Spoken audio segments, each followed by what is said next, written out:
Ek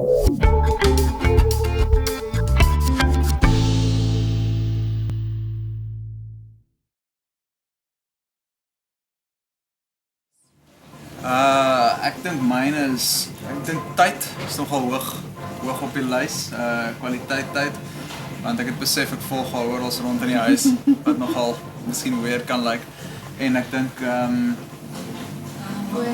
words of affirmation, ja.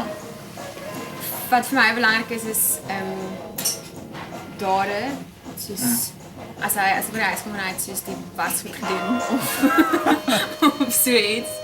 En wat is my ander een? Is Physical touch. Touch, ja. Ek is nogal soos, ek wil heeltyd so vat terug wees met hom. Maar ek moet met hom, ek praat baie met jou. En woorde is vir jou belangrik. Ja.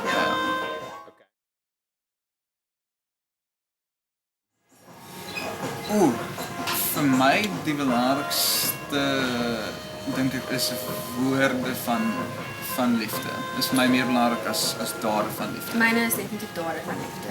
Okay.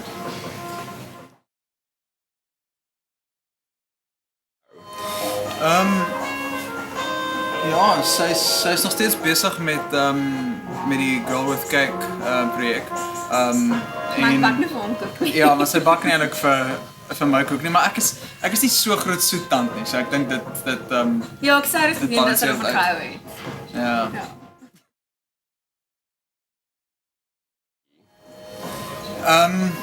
Is nogal interessant. Ek het nog nooit regtig ek het nog net een liedjie in ons hele verhouding vir haar geskryf en dit is 'n liedjie Hartedief. Maar andersins plaas ek mens plaas jouself maar in iemand anders se skoene en dan skryf jy daai perspektief.